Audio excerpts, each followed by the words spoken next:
સામે આવી છે। એશિયા કપ ટુર્નામેન્ટની તમામ મેચની ફી ભારતીય સેનાને સમર્પિત કરાઈ છે। મેચ જીતીને ટ્રોફી મોહસિન નકવીથી લેવાનો પણ ઇનકાર કરવામાં આવ્યો હતો।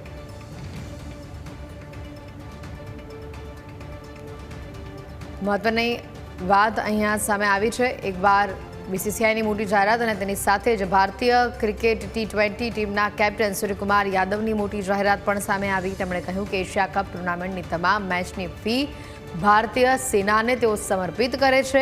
મેચ જીતીને ટ્રોફી મોહસિન નકવી પાસેથી તેમણે લેવાનો ઇનકાર પણ કર્યો હતો।